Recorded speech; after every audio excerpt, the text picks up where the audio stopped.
Bien, bonjour tout le monde. Donc j'ai le plaisir de faire cette modération dans un panel ô combien important, puisque la thématique, elle porte sur construire un écosystème IA durable, infrastructure et compétences. Les modérateurs, donc les participants au panel, qui vont donc que je vais appeler, sont d'immenses personnes qui ont une expérience avérée dans le domaine.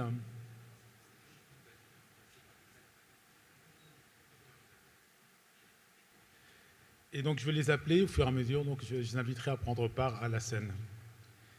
Donc, nous avons l'immense plaisir d'avoir M. Amadou Diawara, président CDA de Cluster Digital Africa, qui arrive.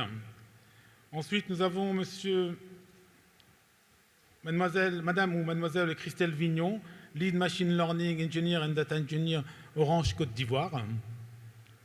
On peut l'applaudir.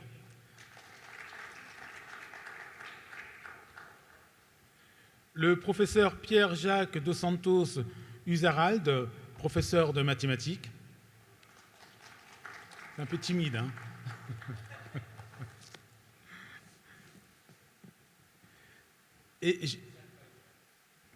Très bien. Donc, Dr Zach Bayo, si tu peux venir nous rejoindre.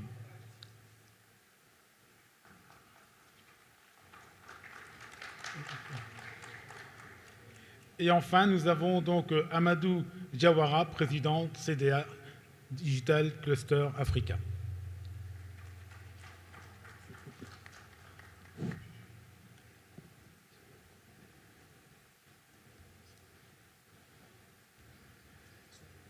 Voilà.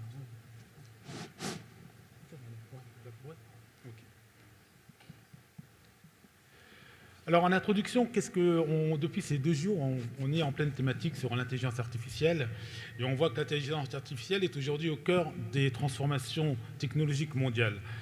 Elle représente une opportunité unique pour les pays en développement comme la Côte d'Ivoire de stimuler leur croissance économique, améliorer leurs services publics, renforcer leur compétitivité sur la scène internationale, voire mondiale. Mais bien évidemment, cette révolution technologique, pour qu'elle profite pleinement au pays, il y a un certain nombre de prérequis, de contextes sur lesquels, sans cela, elle ne pourrait effectivement avoir lieu dans certains pays, en particulier sur notre continent.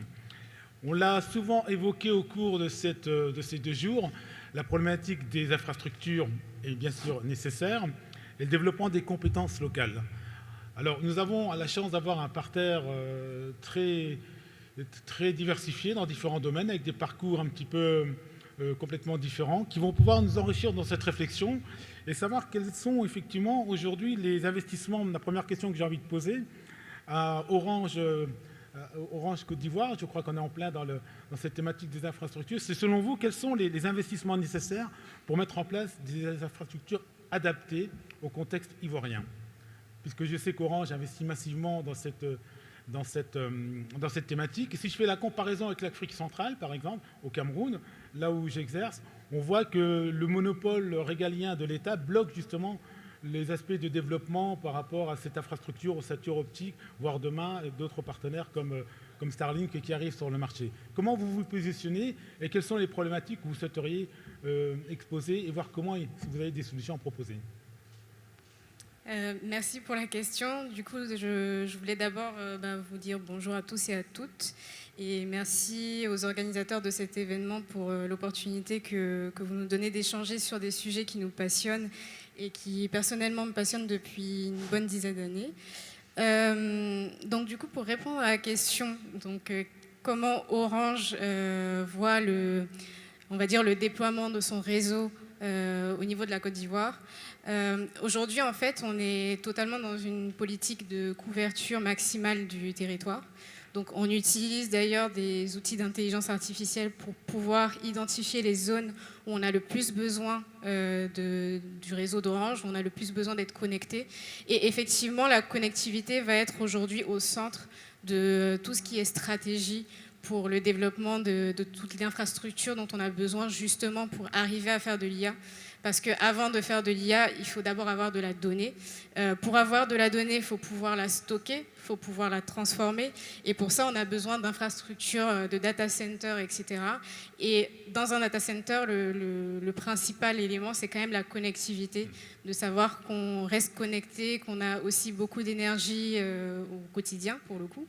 Et donc, Orange, dans sa stratégie et dans sa mission, reste sur la même lignée, c'est-à-dire de couvrir au maximum le territoire. Et on a aujourd'hui beaucoup d'outils que nous mettons en place pour cela, notamment en utilisant l'IA. D'accord. Mais alors, une question un peu plus personnelle, si j'ose dire. À quelles difficultés vous êtes confronté en termes d'investissement? Est-ce qu'en Côte d'Ivoire, je ne connais pas vraiment l'écosystème, est-ce qu'il y a ce côté régalien au niveau de la connectivité, du support de communication, ou alors vous avez carte blanche pour implanter votre propre backbone?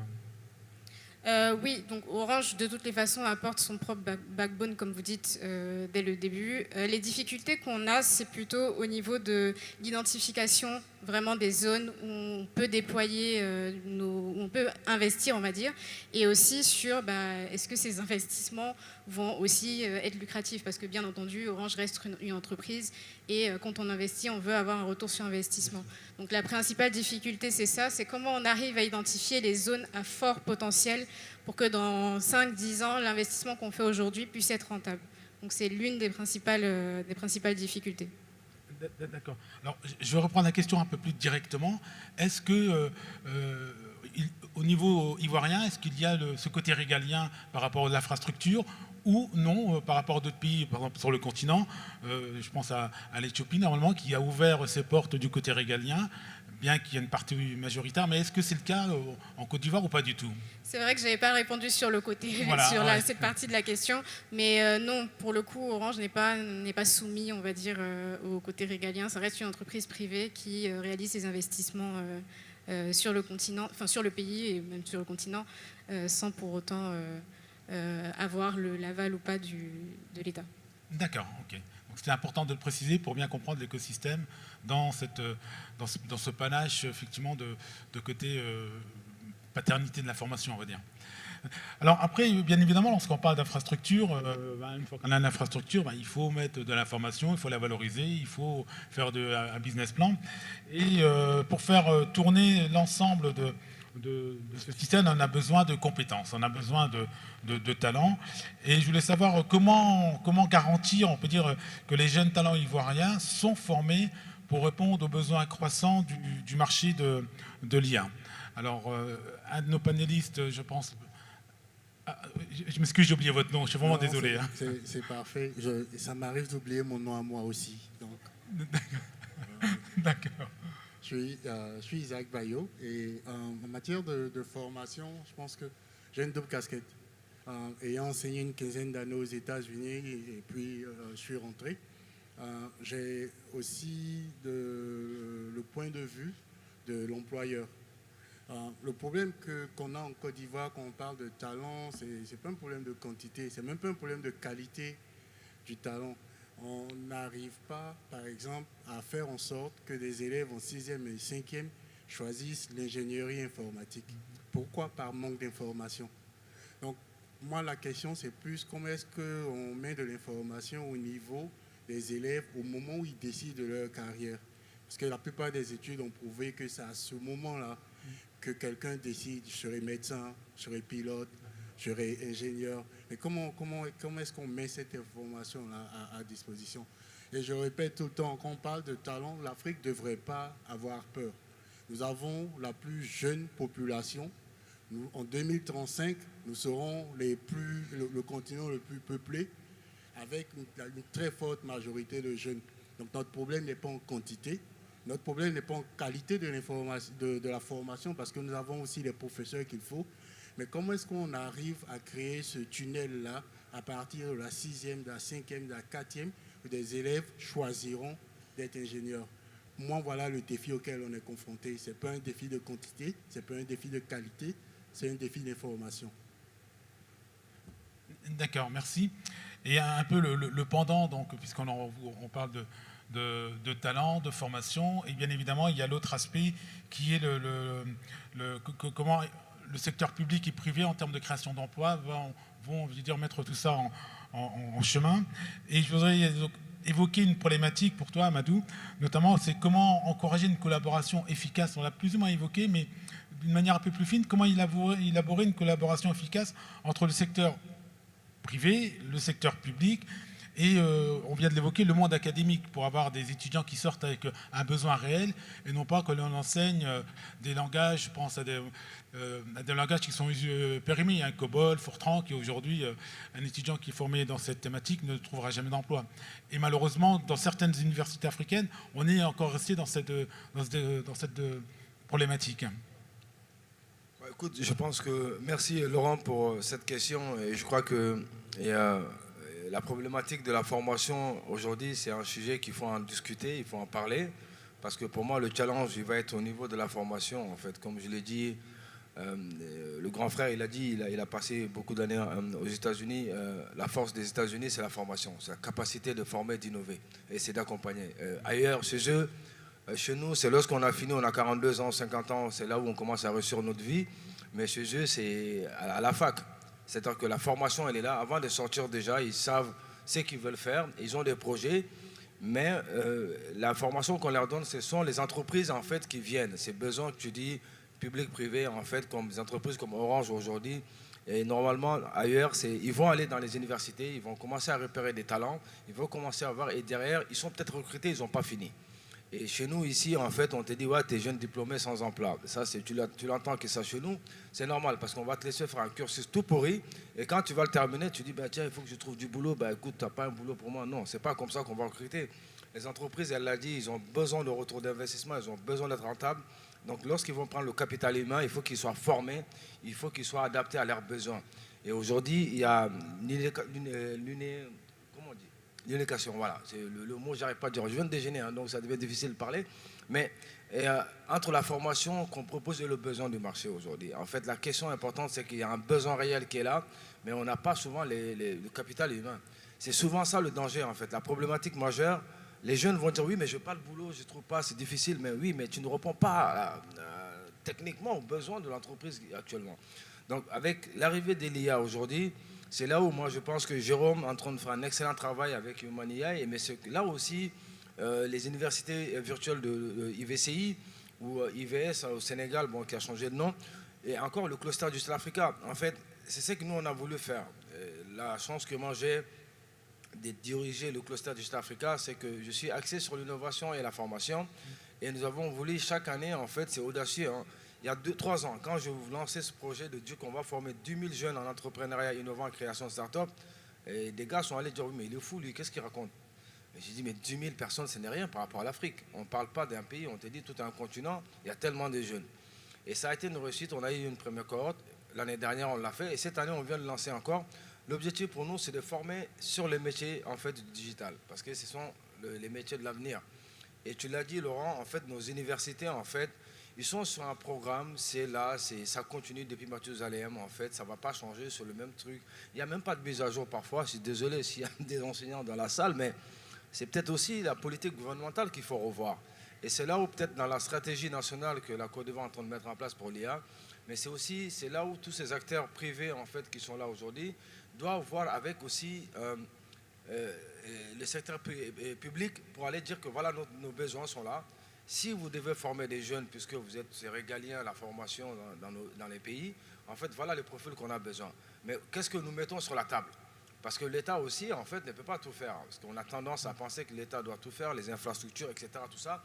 Mais les secteurs privés veulent dire qu'aujourd'hui, moi, je peux mettre 1 million d'euros sur la table, mais je veux que vous me formez 1000 personnes sur ce profil-là. Donc l'État peut aller voir des partenaires comme Humania, comme d'autres partenaires. Je pense qu'Orange a mis le Digital Center aujourd'hui. Ça a permis de former beaucoup de jeunes. Moi, je le vois, ils forment énormément de jeunes avec ces nouveaux métiers. Et ça, c'est des profils qui, en réalité, ils recrutent eux-mêmes plus tard, en fait. Ils ont dit, OK, on a des besoins. Puisque le marché ne nous donne pas, intelligemment, ce n'est pas notre mission, mais nous allons mettre un truc pour voir un peu les pépinières qu'on peut recruter, on les recrute. Donc voilà un petit peu ce que je peux dire à ce niveau-là. Mais la formation, pour moi, il va falloir y aller. Mais les nouveaux métiers arrivent, il faut qu'on arrive à voir le contenu de nos formations. Et là, Jérôme, je pense, je ne sais pas si tu m'entends, mais Humania, il va falloir que vous produisiez encore énormément de contenu, qu'on arrive à avoir des gentlemen agreements avec des structures comme Orange, comme Atos ou comme l'État, parce qu'il y a le ministère, souvent c'est compliqué. Peut-être que l'économie numérique, moi je suis de ce secteur, ils ont souvent énormément des idées, mais souvent ça ne passe pas avec le ministère de l'Éducation, de l'Enseignement supérieur, parce que ça devient des ministères. C'est très compliqué tout ça, donc je ne rentre pas dans ce débat-là, mais bon voilà. Oui. J'aimerais rajouter quelque chose. Et ben, du coup, mes co-panélistes ont eu des mots très justes, je trouve, sur leur analyse. Et j'aimerais rajouter qu'il y a aussi deux autres problèmes. Notamment, je suis très d'accord avec ce que vous avez dit, qu'il faut dès la base, dès la 6e, la 5e, dès le collège, que les élèves puissent avoir cette idée déjà d'aller vers des métiers de la tech. Et moi, je suis un pur produit de l'école ivoirienne. J'ai fait mon collège et mon lycée ici. Et en fait, quand on est à l'école, on a ce qu'on appelle, dans certaines écoles, pas dans toutes en plus, on a ce qu'on appelle des conseillers d'orientation. Mais ce qui se passe, en tout cas ce dont j'ai l'impression, c'est vraiment que ces conseillers d'orientation de base ne sont pas non plus, eux, formés. Donc il y a aussi un problème à ce niveau-là. Est-ce que l'information passe par ces canaux-là qui sont les plus proches des élèves pour pouvoir justement leur permettre d'avoir toutes les informations nécessaires pour faire leur choix? Et il y a aussi le deuxième problème, c'est ensuite, imaginons l'élève, il est informé, il sait qu'il peut aller faire de la tech, qu'il peut faire de la data, de l'IA, il va dans une université, il va à l'INPHB par exemple, mais effectivement, les programmes ne sont pas peut-être mis à jour. Bon, l'INPHB, c'est pas le bon exemple parce qu'ils sont quand même à jour, mais peut-être que les programmes ne sont pas à jour, peut-être qu'ils n'ont pas assez de pratique. Et dans ce cas-là, effectivement, il va peut-être y avoir un gap entre ce qui est demandé sur le marché de l'emploi et ce qu'ils ont appris. Et c'est pour ça qu'effectivement, il y a les initiatives d'Orange comme l'Orange Digital Center. Il y a aussi les partenariats avec l'INPHB, l'NCA, des partenariats qui font en sorte que les élèves en sortie d'école puissent venir faire leur stage chez Orange, mais malheureusement, ça ne suffit pas. Il faut aussi que d'autres entreprises s'y mettent et pourquoi pas aussi avoir des programmes un peu plus longs que des stages de 6 mois où on a par exemple comme l'alternance en France ou ce genre de choses où on peut dès très tôt, le plus tôt possible, faire en sorte que les élèves et étudiants puissent beaucoup pratiquer parce que dans ces métiers-là, ça avance tellement vite que juste faire de la théorie, ça ne sert à rien en fait. Merci, si je peux. J'ai eu la chance d'être lead sur le projet de la stratégie nationale de l'intelligence artificielle en Côte d'Ivoire. Donc, toutes ces problématiques de la formation, comme vous le décrivez, elles ont été identifiées. Il y a des solutions qui sont proposées. La formation des formateurs, un feedback loop entre l'emploi, le privé, le public et l'enseignement. Parce que c'est vrai, vous avez parlé de Cobalt, que les gens sont formés sur Cobalt. Bank of America à New York actuellement a besoin d'au moins 150 personnes qui savent coder en Pascal et en Cobalt. Pourquoi? Parce que l'infrastructure a été créée il y a des années, il n'y a plus personne qui comprend ce langage-là. Donc la formation, et je parle parce que je sais un peu ce que les ATIC et l'INPHB fait, la formation en Côte d'Ivoire, c'est former des ingénieurs qui peuvent s'adapter. On ne formera pas quelqu'un en Python, on ne formera pas quelqu'un en R, parce que je vous garantis que l'année prochaine, on sera en train de parler de notre langage. Donc la formation, c'est former des gens qui peuvent s'adapter, et c'est ce que le programme fait. Les programmes comme les ATIC et l'INPHB veulent faire, c'est ce que la stratégie nationale de l'intelligence artificielle veut imposer à tout l'écosystème éducatif en Côte d'Ivoire. Former des gens qui peuvent s'adapter, parce que personne ne sait où on sera dans 6 ans.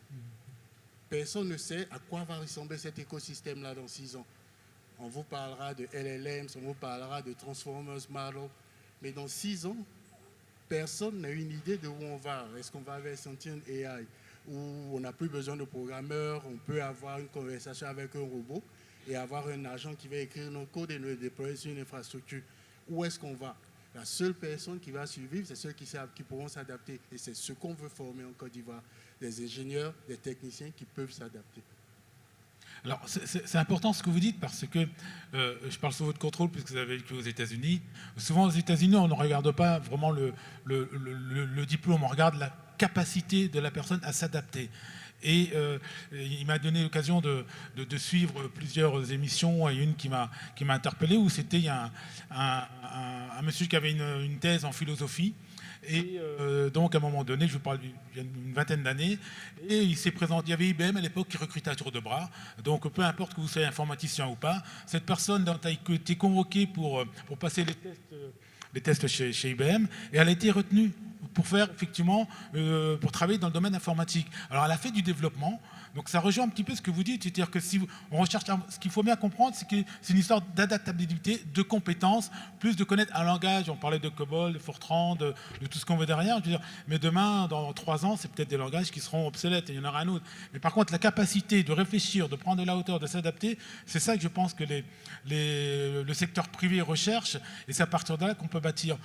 Professeur de Santos, vous qui avez une expérience très avérée dans le domaine, professeur qui a travaillé donc au commissariat à l'énergie en France, qui avait fait plusieurs thèses et puis qui connaissait bien le monde de l'enseignement puisque vous avez pratiqué. Quel est votre regard par rapport à ce côté, votre réflexion par rapport à l'adaptabilité des candidats plutôt que la technicité?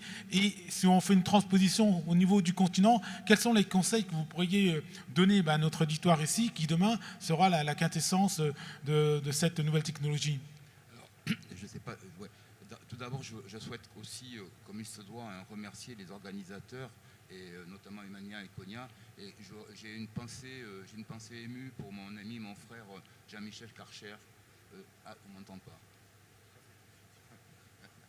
Voilà. Donc, pour répondre maintenant à la question, d'abord, j'aimerais aussi préciser des choses. D'abord, j'adhère à la parole du docteur ici, qui dit qu'il y a la qualité. Alors la quantité, je ne sais pas, mais la qualité, je peux l'affirmer, parce que le dernier major de l'école polytechnique en France, il sort de Blaise Pascal quand même. Donc c'est une prépa ici, et donc il y a effectivement la qualité.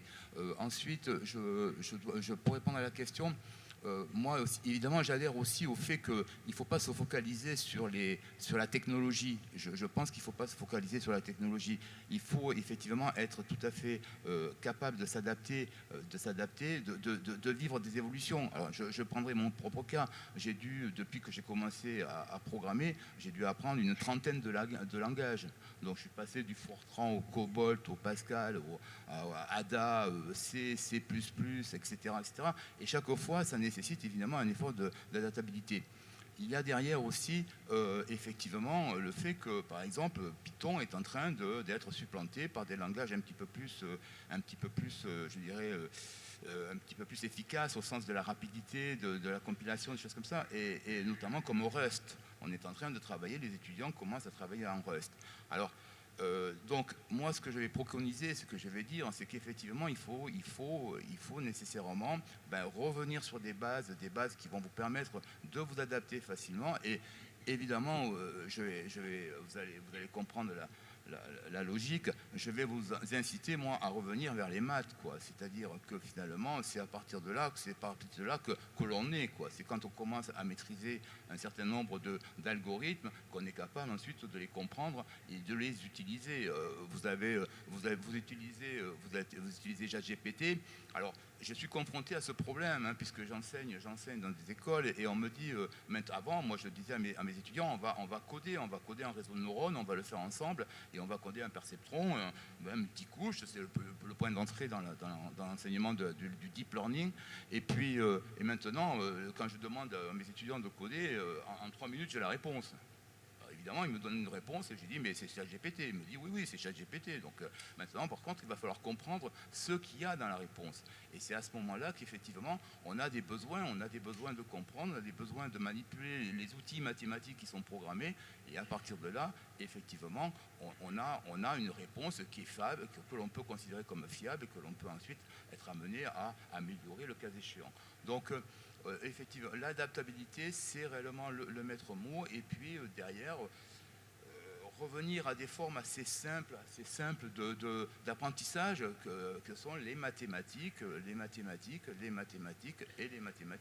Voilà mon conseil. Alors, je voudrais juste aussi rebondir sur la notion d'information. Parce que ça m'a un peu turlupiné. Et j'ai eu la chance, il n'y a pas longtemps, de participer à une formation de journalistes au Sénégal, et pour pouvoir participer, apporter quelque chose d'un petit peu neuf, je leur ai dit, tiens, je vais vous parler d'informatique quantique. Alors, et vous imaginez la situation, hein, des journalistes au Sénégal je vais expliquer l'informatique quantique. Donc, il y avait un précipice entre les deux. Évidemment, ils n'ont rien compris. Alors, j'ai quand même eu la question à la fin, mais pourquoi vous nous parlez d'un truc comme ça, alors qu'on est en train de maîtriser un petit peu le prompt ChatGPT, pourquoi vous nous parlez d'informatique quantique? J'ai dit parce qu'en fait, c'est vous, on change de paradigme, on change de formateur, c'est vous les prochains formateurs, c'est vous les prochains professeurs. Vous avez le devoir, maintenant que vous avez entendu parler d'informatique quantique, de donner l'information, de la faire passer l'information. Et c'est à ce moment-là, c'est au fur et à mesure que vous ferez passer l'information que les enfants verront à travers des articles, des images, sauront ce que c'est et pourront justement peut-être à un moment donné faire le choix de travailler, d'étudier sur l'informatique quantique, parce que la prochaine révolution, elle est là, elle est sur l'informatique quantique. C'est ce qui va nous... Et donc, pour pouvoir commencer à avoir comme ça des ingénieurs qui seront dans le futur des informaticiens travaillant sur ces outils-là, eh bien, à partir de là, il faut déjà commencer à leur donner de l'information. Peu importe si les choses sont fausses, on s'en fiche. L'important, c'est qu'ils entendent parler, qu'ils voient des images, qu'ils se rendent compte que ça existe. Et à partir de là, eh bien, peut-être qu'au fur et à mesure, la vocation naîtra et qu'à partir de là, ils choisiront ce métier-là. Merci. Si je peux me permettre, professeur, à toucher un point, retourner aux bases. Pour moi, c'est très évident. Et les mathématiques, c'est vrai, c'est la clé. Mais avant les mathématiques, il y a cette notion de logique qu'on n'enseigne pas. Donc pour moi, la base, c'est la logique. Je vais peut-être vous surprendre, j'ai une entreprise avec une quinzaine d'employés. Mon meilleur codeur a fait une série littéraire. Et à part coder, ce qu'il fait très bien, c'est écrire des poèmes. Il est très logique dans ses poèmes, de ses alexandrins à tout le reste. Donc je pense que c'est cette logique de la poésie qu'il a adaptée à son code. Ses codes sont fluides et puis précis et concis. Donc moi, la logique, c'est la clé. Et encore une fois, merci pour parler d'information, parce que on ne pourra pas nous dire qu'on a un problème de quantité. C'est comment est-ce qu'on fait en sorte que l'élève qui est en 6e à Genoula, l'élève qui est en 4e à Konaïri, décide d'être ingénieur en tech à ce moment-là. Comment est-ce qu'on lui passe l'information? Comment est-ce qu'on lui présente sa carrière? Comment est-ce qu'on lui présente les challenges qu'il va résoudre? Moi, voilà le problème qu'on a. L'Europe a un problème de quantité en matière de ressources humaines. Je ne parle pas d'aujourd'hui, je parle dans 10-15 ans. Et quand on parle de quantique, c'est le plus grand avancement qu'il y aura dans les 5 prochaines années, arrivé la semaine passée avec Microsoft, avec la découverte qu'ils ont faite. Mais ça passe inaperçu. Je parle à 10 personnes. Il y a une seule personne qui me dit c'est parce que tu étais à Microsoft que ça t'intéresse. Non, c'est parce que c'est un changement radical dans comment les modèles vont fonctionner et comment les résultats de tout ce qui est AI va être présenté. Et c'est passé inaperçu sous nos yeux. Vous faites référence à la particule Marjana, c'est ça? Vous faites référence à la particule Marjana. Voilà. Ouais, c'est ça, tout à fait. C'est énorme. Ah oui, c'est énorme. Alors, merci pour ces précisions. Et alors, c'est vrai qu'on ne l'a pas abordé jusque maintenant, mais le quantique, c'est quelque chose qui va encore nous propulser dans un autre paradigme, dans un autre domaine. On le voit très bien. Et si on regarde les revues scientifiques récentes, on s'est aperçu que maintenant, on a été capable de relier des ordinateurs quantiques par ce qu'ils appellent la télétransportation. Donc, ça veut dire qu'on multiplie, on était à dire 1 million, mais là, on est de manière exponentielle. Donc ça veut dire quoi? Ça va avoir des impacts surtout dans tous les domaines qu'on connaît, notamment la médecine, la recherche. Je vous invite à regarder un petit peu de quoi on parle d'ordinateurs quantiques et surtout avec ces dernières avancées qu'on vient d'évoquer, où là, imaginez un escalier où vous avez 1000 marches, et bien on peut dire que l'IA en était à la 3e marche, et puis tout d'un coup, on a rajouté encore 1000 marches avec l'ordinateur quantique. Donc vous voyez, on n'arrête pas de progresser.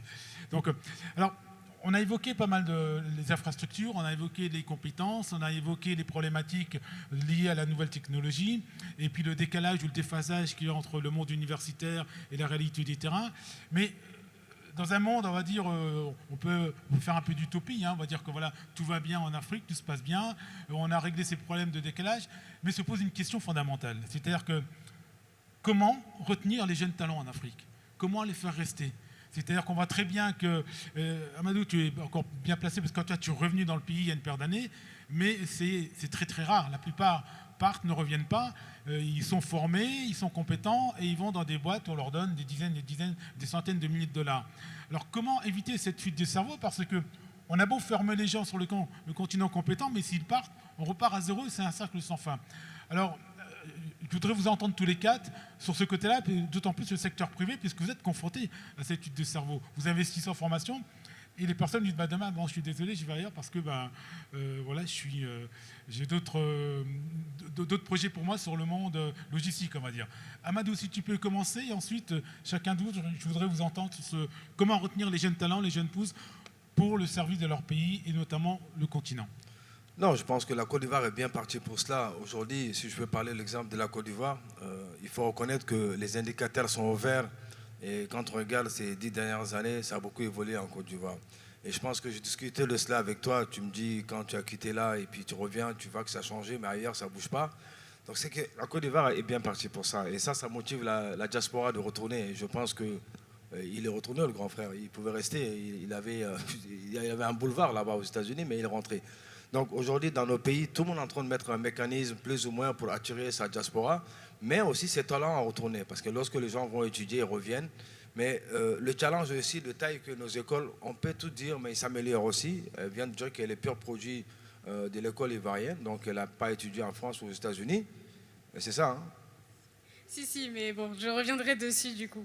Bon, De l'école, collège-lycée, quoi. bon, voilà, parce que quand on... Voilà, donc du coup... Mais en tout cas, il y a des écoles qui forment des gens qui restent et qui arrivent à avoir des fonctions et qui arrivent à apporter des solutions, à innover sans pourtant sortir. Mais comment garder nos talents aujourd'hui? De toute façon, la mobilité va être là, elle va être de plus en plus présente. Avec ce système de télétravail qui est en train d'arriver, aux États-Unis, on essaie maintenant de faire retourner les gens, ils ne veulent plus. C'est-à-dire qu'on leur dit de venir travailler, les gars te disent non, moi je ne viens plus. Donc c'est-à-dire qu'ils sont prêts à aller chercher autre boulot que de retourner travailler. Donc ça veut dire que nos talents africains peuvent rester en Afrique, mais aussi travailler pour ailleurs. Et je crois que nos gouvernants n'ont pas le choix. Et c'est pourquoi ces activités sont en train d'être menées aujourd'hui. Il y a beaucoup de projets de l'État dans nos pays, pas qu'ici. C'est pour que nos talents puissent comprendre les enjeux et puissent s'intéresser à leur pays, savoir qu'ils sont les acteurs du changement, ce sont eux qui vont changer. C'est à eux d'apporter des solutions et de mettre un écosystème dynamique. Et effectivement, c'est compliqué parce qu'il faut beaucoup de choses. Et pour que nos talents puissent rester, il faut aussi leur mettre un écosystème favorable pour qu'ils arrivent à avoir tout ce qu'ils ont besoin pour pouvoir travailler.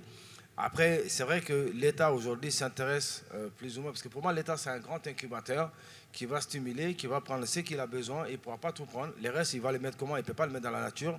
Il faut leur donner de quoi, eux aussi, travailler. Donc, c'est là où ça va booster l'économie, ça va ramener. Mais le plus important, en tout cas pour moi aujourd'hui, c'est la formation, elle est essentielle. Quoi qu'on dise, il faut former. Mais quoi qu'on dise, il faut aussi mettre des mécanismes, il faut informer aussi, parce que le manque d'information est là. Et aujourd'hui, dans la salle, on a découvert que Jacques, tiens, il est encore là, qu'il fait un excellent travail et qu'on n'a pas besoin d'aller chercher ça ailleurs, mais ce travail est là, mais il faut le valoriser. Peut-être il faut aussi le montrer pour d'autres jeunes aussi qui ont d'autres idées, qui pensent que ce n'est pas faisable, que c'est faisable, mais que ça apporte de l'argent. Parce que souvent, dans notre société, on a tendance, quand on réussit un peu, on se cache. Parce que ça, c'est aussi problématique purement africaine. Hein. C'est-à-dire qu'il faut se cacher, il ne faut pas qu'on nous voit, parce qu'après, derrière... Sauf que derrière, ce n'est pas ça qu'il faut en fait. Il faut se montrer pour encourager d'autres. Je prends mon exemple. Hein. Moi, quand je suis rentré dans mon pays en 2010, j'étais chez HP, j'étais bien payé, je gagnais bien ma vie, mais je n'étais pas épanoui. Moi, j'avais envie de faire beaucoup de choses, j'avais envie de créer de l'emploi. Aujourd'hui, j'emploie plusieurs personnes, j'ai plusieurs sociétés. Et je ne dirige aucune de mes entreprises sont dirigées par des CEO. Moi, je suis que le fondateur et derrière, je suis président du cluster Digital Africa. Pourtant, la machine, elle tourne. Et il y a peut-être 10-20 ans, on m'aurait dit, est-ce que tu vas réussir en Afrique? Je dis, je ne sais pas. Maintenant, est-ce qu'on va dire, bon, est-ce que tu vas être le super CEO qui est en train de tout faire? Non, j'allais dire, oui, bien sûr. Parce que pour moi, la réussite, je le mettais à ma personne.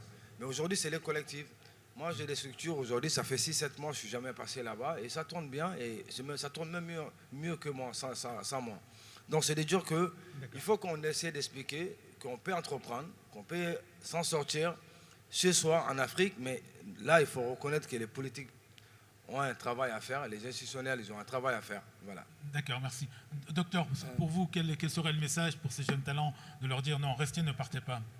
Je ne pense pas que le message est pour eux, parce que de ce que je sais de la vie, chacun essaie de maximiser, comme on dit en économie, son utilité.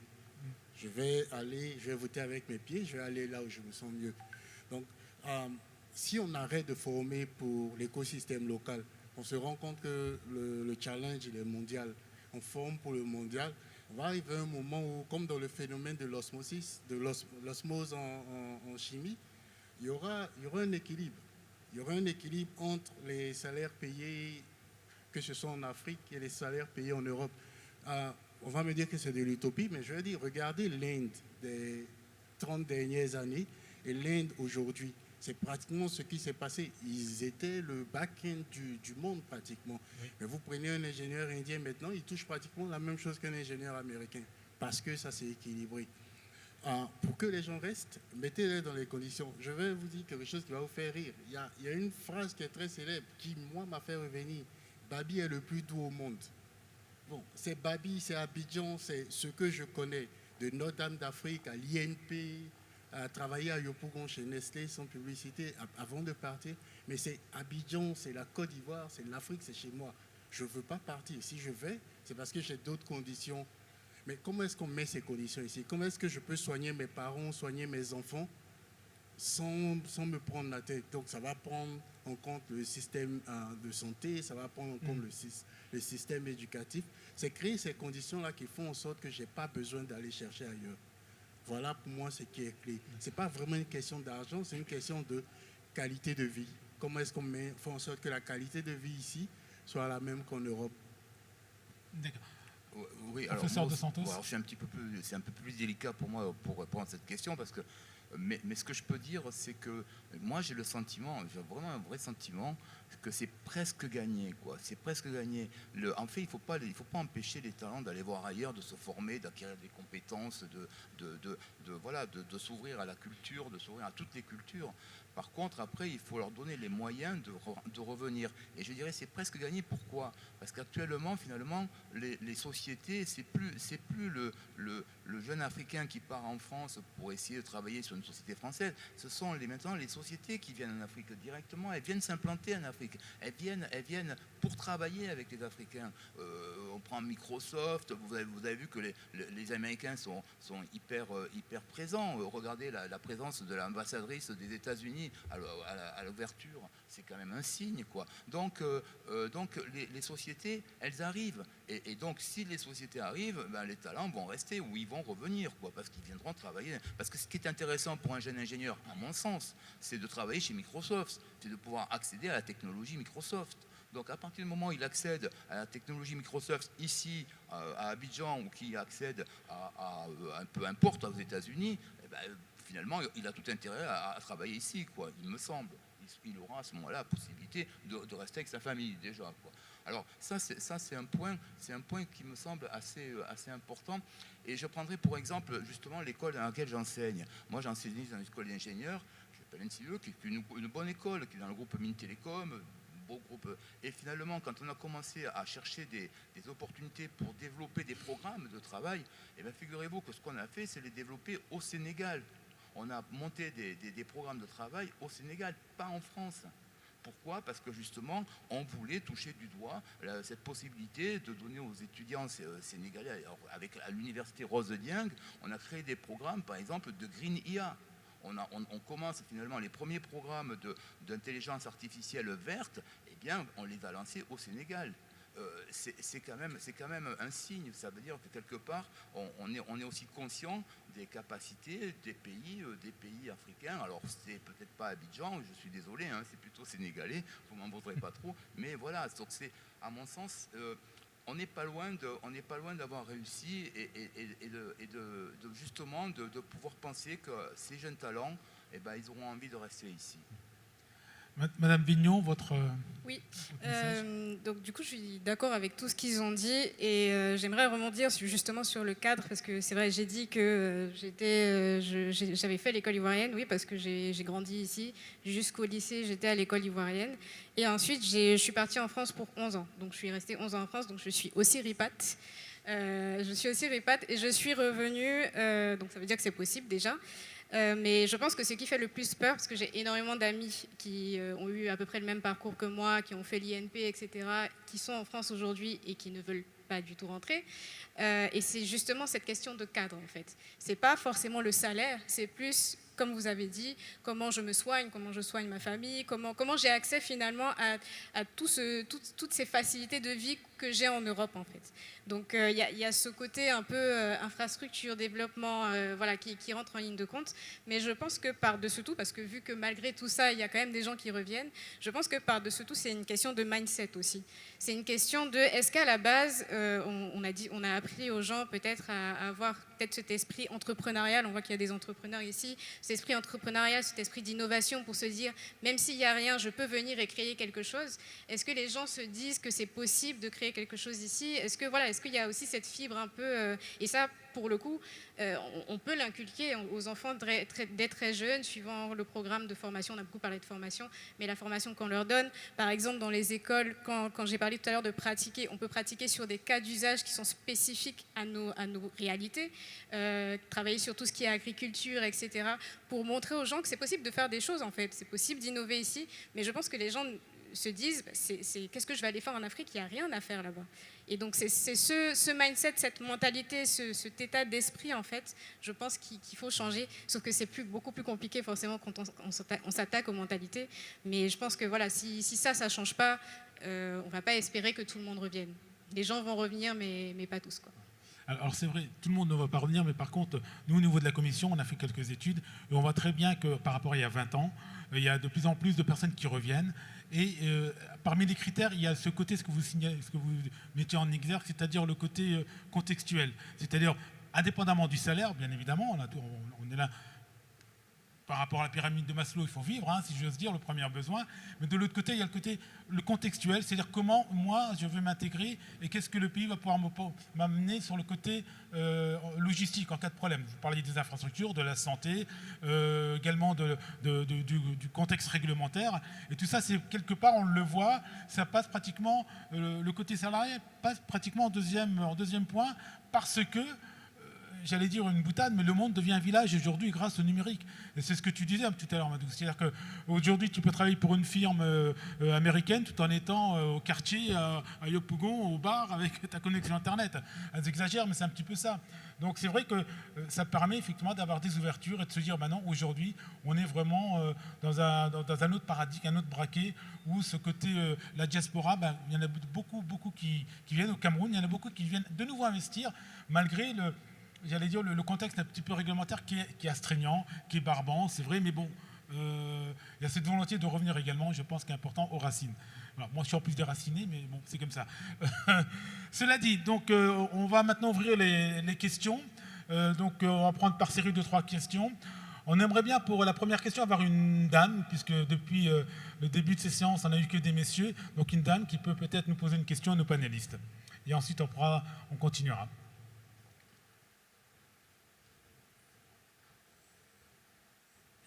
Vous êtes encore avec nous? Alors, moi, je vais vous poser une question pour une dame. Alors, quel est le côté gender? On en parle beaucoup au niveau des Nations Unies, le gender, etc. Et on voit très bien que dans le monde du numérique, les femmes sont pratiquement absentes. Qu'est-ce qu'il faudrait faire pour attirer de plus en plus de femmes dans ce monde un petit peu masculin, au niveau IA, au niveau infrastructure, au niveau... Qu'est-ce qu'il faudrait comment les investir? Ce qui ne veut pas dire qu'elles n'ont pas les compétences, mais peut-être qu'on n'a pas réussi, nous, à les attirer dans ce domaine. Amadou? Moi, je voulais peut-être parler de ça, parce que peut-être le professeur est là, il pourra nous donner quelques pistes, parce que il y a 2-3 ans, moi, j'avais chez moi initié la fête des sciences. En fait, c'était déprimer les femmes, en fait, qui s'intéressaient à ça. Parce que le souci, le challenge, c'est que certains métiers, en fait, tout ce qui va être community management. En fait, dans la digitalisation, il y a quelques métiers. Les femmes se sont dit, bah, tiens, je vais aller là-bas, c'est stylé, c'est plus féminin, machin. Et on a oublié de les envoyer vers les métiers. Aujourd'hui, l'IA, il n'y en a presque pas dans ce monde. C'est pourquoi depuis ce matin, on essaie de poser des questions, mais ça ne les intéresse absolument pas. Les femmes, depuis ce matin, on a dit, vous allez poser des questions, on a voulu forcer, mais personne ne le posait parce que, tout simplement, pour eux, ça reste encore un métier d'homme. C'est parce que nous-mêmes, on se pose, tout le monde se pose de façon générale, oui, mais est-ce que l'IA ne va pas faire ça, est-ce qu'elle ne va pas faire ça? Ils vont se dire, bon, nous, on ne va pas se prendre la tête pour l'instant, faites votre histoire et après, quand ça va être clair, nous, on va venir. Mais la question aujourd'hui, généralement, lorsqu'elles sont impliquées dans ce genre de processus, le grand frère, il essaie même dans le codage, généralement, les femmes qui développent, le code, il est beaucoup plus agréable, en fait. Voilà, il y a l'esthétique qui va avec. Donc, comment on peut les pousser à s'intéresser aux métiers vraiment des sciences et aux métiers technologiques? Parce que l'avenir, ça va être ça. Et nous savons, dans notre société, c'est la jeunesse, effectivement, mais on a beaucoup plus de jeunes filles que de garçons aujourd'hui. Et lorsqu'elles vont être davantage scientifiques, ça va nous apporter plus sur notre continent africain. Donc, peut-être, c'est de trouver le challenge avec Human AI. Peut-être, Jérôme, c'est de réfléchir à ça aussi, avec tous nous tous, en fait. Mais le professeur, tu peux donner ton point de vue. Peut-être je te pose en tant que panéliste la question. Non, si je peux me permettre, avant le professeur, honneur au gender. Donc, on a Madame Vigneron, pour vous, alors, dites-nous. Merci. Merci pour la question, parce que c'est une question très importante. Parce que moi-même, je ne dirais pas j'en souffre, mais voilà, je constate vraiment qu'on n'est pas nombreuses dans le domaine.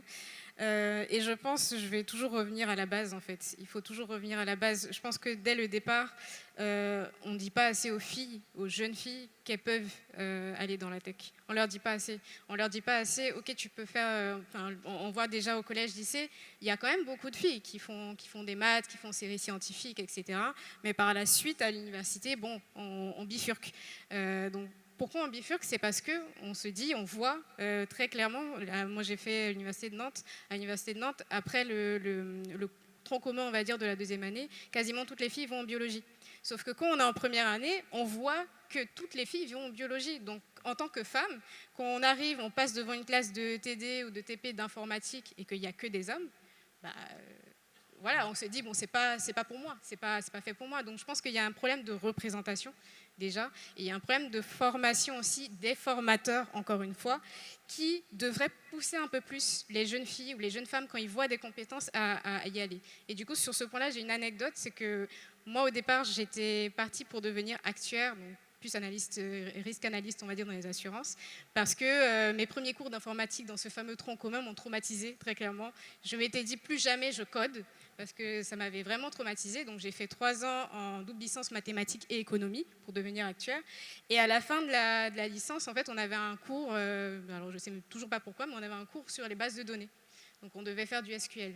Et là, j'avais une prof, c'était une femme, une prof d'informatique. Et à la fin de l'année, elle m'a dit, alors je ne sais pas ce que tu comptes faire après, mais il y a de la place en informatique. Et je ne m'étais jamais posé la question de faire de l'informatique. C'est là que je suis allée chercher qu'est-ce que je peux faire en informatique, tout en gardant les maths parce que j'adorais les maths. Et c'est là que je me suis tournée vers la data science. Donc c'est pour dire que des fois, il faut juste en fait un bon formateur, quelqu'un qui vous dise « Ok, vous pouvez y aller et c'est bon quoi ». Professeur Dos Santos. Oui, écoutez, oui, moi je trouve. Alors moi, ce qui me rassure quelque part, c'est que ici, par exemple, je regarde la salle et j'ai l'impression qu'il y a autant de femmes que d'hommes.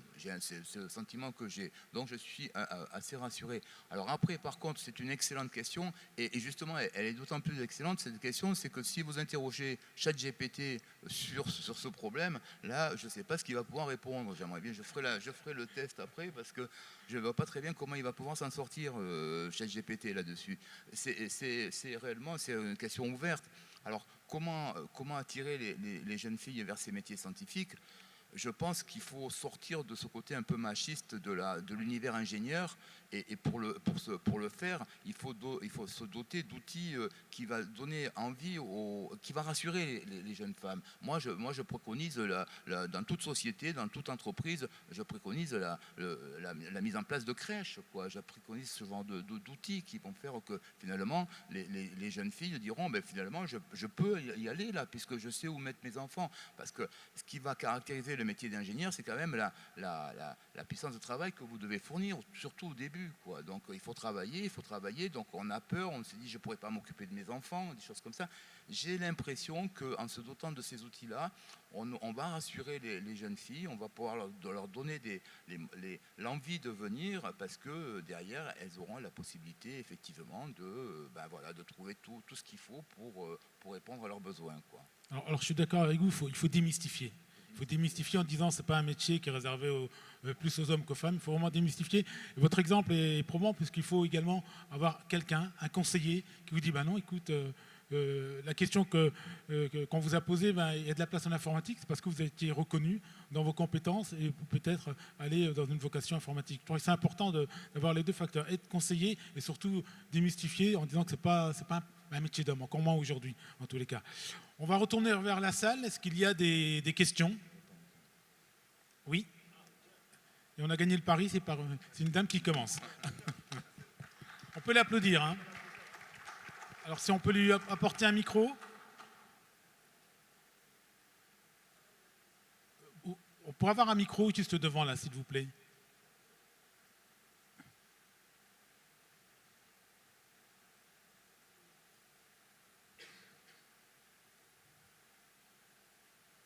Alors si vous pourriez parler près du micro pour qu'on vous entende haut et fort, hein.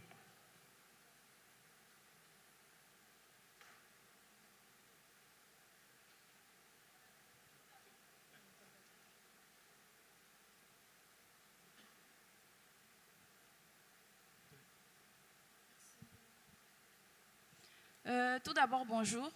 Je m'appelle Angélique Traoré. Je suis étudiante en licence 1 de génie informatique. Et ma question, c'était pour monsieur Giuseppe Renzo.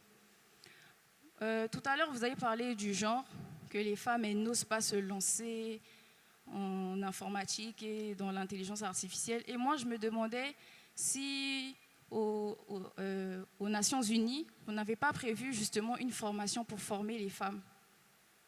Merci.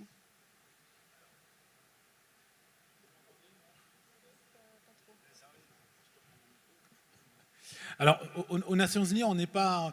On ne forme pas vraiment dans le canevas que vous venez décrire. Par contre, les Nations Unies, depuis maintenant 7-8 ans, ont été très sensibilisées au niveau du gender. C'est-à-dire que le secrétaire général a mis en place une politique au niveau mondial en privilégiant le côté gender, donc féminin, pour tout ce qui est le recrutement des fonctionnaires internationaux. Donc il y a des préférences pour les femmes, hein, parce qu'on s'est aperçu qu'il y a plus d'hommes que de femmes.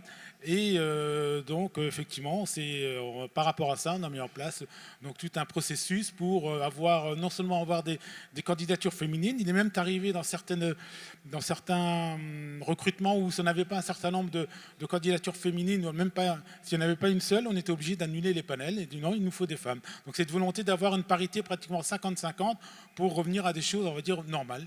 Donc, voilà, j'ai répondu directement à votre question, mais on ne fait pas de formation, on n'est pas un organisme de formation et autres, mais par ricochet, donc je vais répondre de l'autre côté, où le gender, c'est une préoccupation importante du secrétaire général. Est-ce que je pourrais oui. Sur la question précédente, je vois que j'ai été sauté, je me suis senti femme parce que ignorée dans le débat.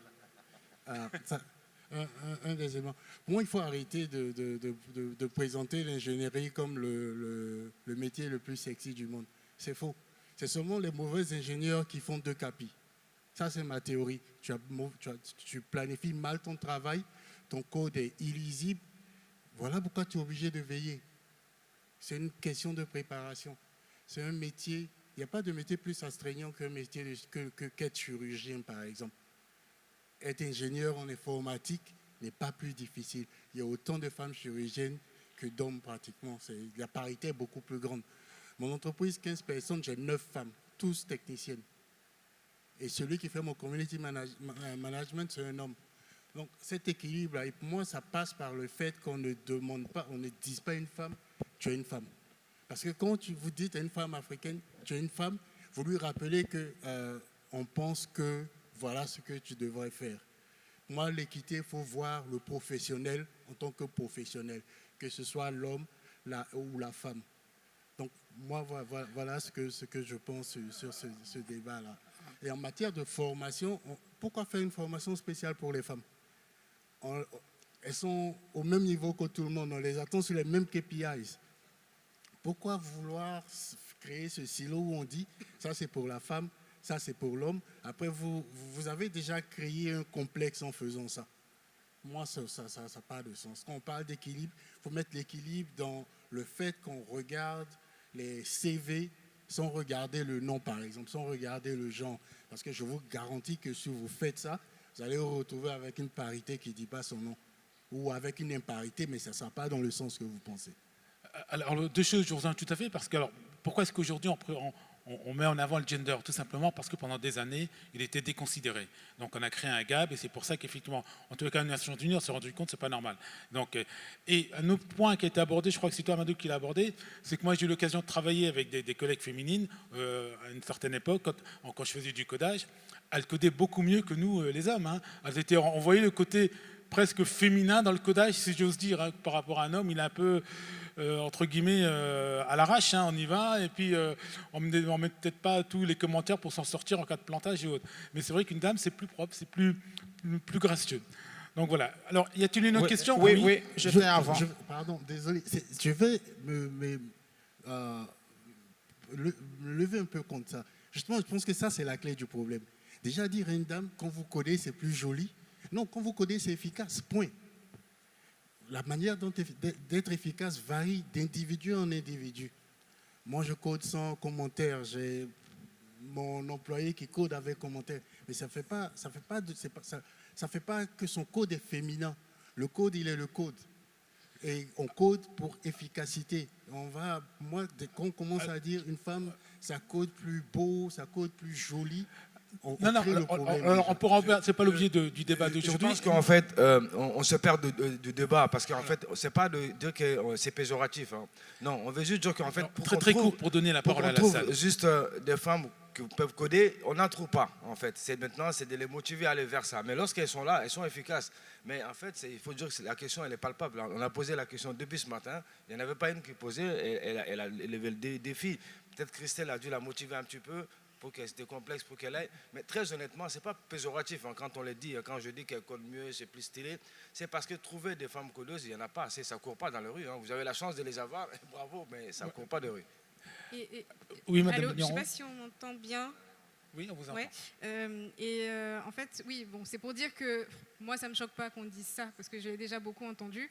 Je pense que c'est une manière pour les gens aussi de dire aux femmes et aux jeunes filles, en fait, vous pouvez le faire aussi. Et quand vous le faites, vous êtes plus efficace, justement. Voilà. Quand vous le faites, ça marche mieux.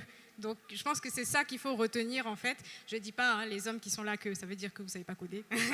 Mais c'est pour dire aux filles, aux jeunes femmes, toi qui as posé la question, on sait le faire, en fait. Et on le fait bien. Donc, il n'y a pas de raison de ne pas y aller. On va redonner la parole à la salle. Il y avait une question. Ma question était avant celle de la jeune dame. Ah, pardon. D'accord. J'aimerais savoir, généralement, que ce soit des modèles de machine learning ou LLM, généralement, on a des données, on a des matrices, et puis des algorithmes, généralement des gradients ou des algorithmes qui utilisent des dérivés du premier au deuxième ordre pour mettre à jour des paramètres progressivement à partir des données. Bon, en termes simples, ces modèles-là apprennent sur la base de ces données qui sont là. Est-ce qu'il est légal aujourd'hui en Côte d'Ivoire d'utiliser des ressources qui ne sont pas dans le domaine public, qui sont, on va dire, protégées par des droits d'auteur, pour entraîner un modèle de machine learning ou bien même de LLM, etc. Alors, je vais vous laisser répondre. La question, c'est est-ce qu'il est légal d'utiliser dans des informations qui ne sont pas dans le domaine public, voilà, qui sont protégées par des droits d'auteur dans une activité qui n'est pas, qui n'est pas validée par le propriétaire de ces droits d'auteur-là. Je pense que la réponse est dans la question. Tout à fait. À moins que j'ai mal compris la question. Vous pouvez reformuler, s'il vous plaît. C'est bon, ok. La réponse n'est pas tout à fait dans la question parce qu'on n'est pas en train de copier le travail de la personne. Mais c'est un peu comme un être humain qui apprend dans un livre. si ma fille de 6e a le droit d'acheter un livre de mathématiques ou d'histoire et apprendre le contenu, est-ce que mes matrices d'embedding ou toutes mes autres matrices dans mon modèle LLM n'ont pas le droit d'apprendre également ces nuances qui sont dans ce livre-là? D'autant plus que je ne parle pas d'un modèle, d'un workflow de type RAG. Je parle plutôt d'un modèle qui apprend, où vraiment on entraîne les différents paramètres à apprendre à partir des données qu'on a récupérées. Je comprends mieux la question. Merci. Donc, la législation, elle est floue par pays et par truc. Par exemple, le New York Times et le Washington Times ont intenté un procès contre OpenAI parce qu'une partie de ces archives se sont retrouvées en train d'être utilisées pour le développement des modèles. Toutes vos pages Facebook qui ne sont pas privées ont été utilisées dans la modélisation de Llama. Donc la juridiction n'est pas claire là-dessus. Je pense que c'est l'un des aspects que la stratégie nationale en Côte d'Ivoire au moins veut toucher, c'est avoir une législation claire sur l'utilisation des données qui ne sont pas publiques dans un modèle d'apprentissage. Je vous prends un exemple, on est tous là, c'est un événement qui est public, je vous prends en photo et puis je développe un modèle à partir de ça. Est-ce que j'ai porté atteinte à votre vie privée? Aux États-Unis, on vous dira qu'il n'y a pas d'expectation de vie privée quand vous êtes en public. Mais ici, ce n'est pas tellement clair. Ici, on vous dira, est-ce que j'en ai tiré profit? Est-ce que vous m'avez dit d'arrêter? Il y a un exemple, je pense, il y a 2 semaines, qui était sur l'image, par exemple, où il y a un monsieur qui a pris sa photo à son anniversaire. Et malheureusement, il y avait quelqu'un d'autre qui était avec quelqu'un qui n'était pas son épouse. Et puis, on lui a demandé de retirer la photo. Il ne l'a pas fait. Il s'est retrouvé dans des problèmes. La législation ivoirienne en matière de droit d'image, droit d'auteur ou droit de publicité, quand il s'agit de ce genre de truc-là, n'est pas claire. Donc, ça dépendra du juge devant lequel vous vous retrouverez. Ok, on a pratiquement dépassé le temps. Donc une dernière question, je crois que c'était une dame. Voilà. Oui, je vais poser une question. Je vais poser une question par ici. On va devoir donner la parole à madame et ensuite on termine par vous. D'accord, merci beaucoup.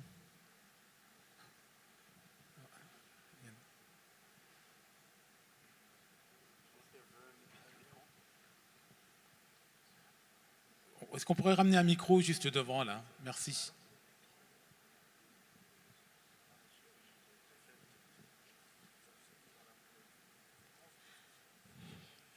Bonjour à tous. La question que je voulais poser, à la base, je suis une commerçante. Nous sommes au marché, mais la plupart de nous ne sont pas allés à l'école. Et quand on parle des femmes, il y a des braves femmes aujourd'hui qui sont dans les marchés dans toute l'Afrique, qui ont vendu des oranges, des bananes et qui ont pris cet argent pour payer l'école de leurs enfants qui sont à l'université aujourd'hui aux États-Unis, en France. Avec l'IA, quand on vient à un panel comme ça, on parle des étudiants qui sont à l'université. Est-ce que nous qui sommes au marché, dans les villages, comment nous on peut avoir l'information pour nous protéger plus tard? Parce qu'on a, même tout à l'heure, quand moi je disais que je venais ici, j'ai demandé à 2 ou 3 femmes, quand on va venir ici, là, le français, là, on ne peut pas comprendre. Donc nous sommes complexés à la base. Il faut aussi qu'on s'y met en tant que femme. Il y a des gens qui sont à l'université, qui travaillent. Il y a des femmes aussi dans les marchés qui comptent des millions. Donc, qui sont sur les réseaux sociaux aussi. Et plus tard, comment on va faire tout ça? Donc, c'est la question que je voulais savoir par rapport à notre place. Merci. Je vais bien commencer à répondre. Merci beaucoup, madame, pour votre question. Je suis Fanta Diabaté, la fondatrice de Cœur d'Ange. Merci. Merci, madame Diabaté. C'est vraiment une question très importante, je trouve. Et cette question, en fait, elle résonne en fait comme sur le problème de l'inclusivité.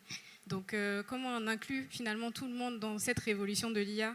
Et je pense que l'IA aujourd'hui peut permettre justement de permettre à toutes ces femmes dont vous parlez, à toutes ces personnes qui peuvent se sentir exclues parce qu'elles ne comprennent pas bien, on va dire, la langue la langue qui est la plus populaire, que tout le monde parle, l'IA peut permettre justement de régler cette problématique, parce qu'aujourd'hui, on peut, de la même manière que les IA parlent anglais, mandarin, arabe, etc., on peut aussi adapter cette IA aux langues locales.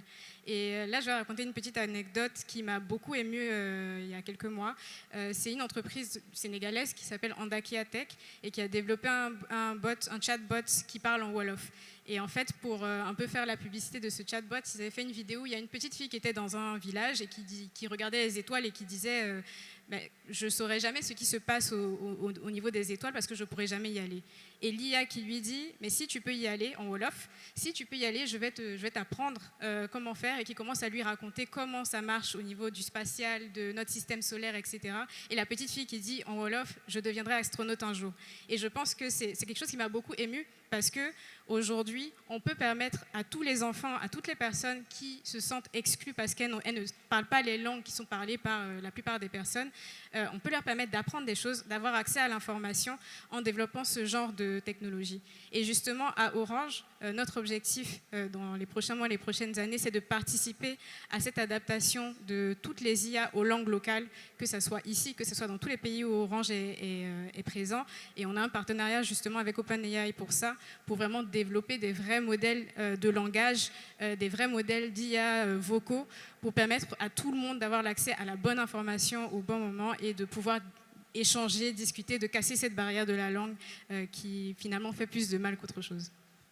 Merci. Dernière intervention. Bonsoir à tous et à toutes. Franchement, merci à la dame qui a soulevé, qui a apporté une contribution très intéressante. Je suis Trevor Villard et je suis consultant en politique d'intelligence artificielle. Et je suis très encouragé à l'occasion de cet événement parce qu'il permet à la population de comprendre comment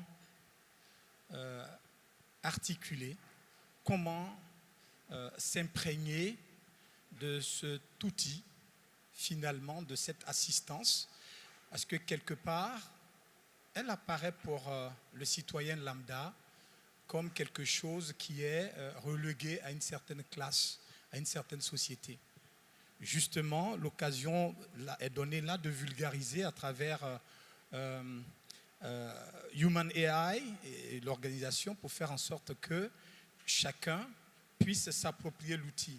C'est intéressant encore parce que des gens pensent que la difficulté reste dans l'apprentissage. Mais pour que quelqu'un apprenne quelque chose, il faut lui donner plutôt envie d'apprendre. Et il y a quand même des compétences que nous devons de plus en plus développer pour nous mettre à la disposition, pour mettre cela à la disposition du monsieur, madame, tout le monde, pour apprendre, pour atteindre justement l'objectif qui sera que demain, l'Afrique, la Côte d'Ivoire, ait porté aussi sa part d'intelligence artificielle. C'était juste ça, merci. Très bien, merci, j'allais vous demander votre question, mais c'était une contribution. Alors, parce qu'on a parlé de formation et autres, alors deux petites informations par rapport à la Commission économique des Nations Unies. Nous avons, nous, passé un partenariat avec Google et Microsoft pour justement dispenser des formations au niveau continental.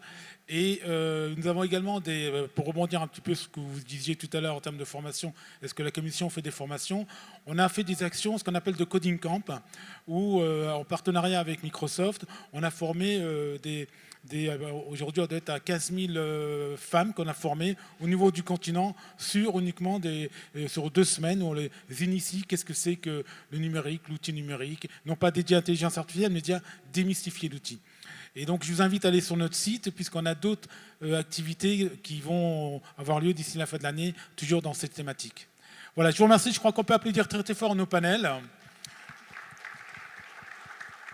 Et on va se réunir pour la photo de famille. Alors, merci à tous.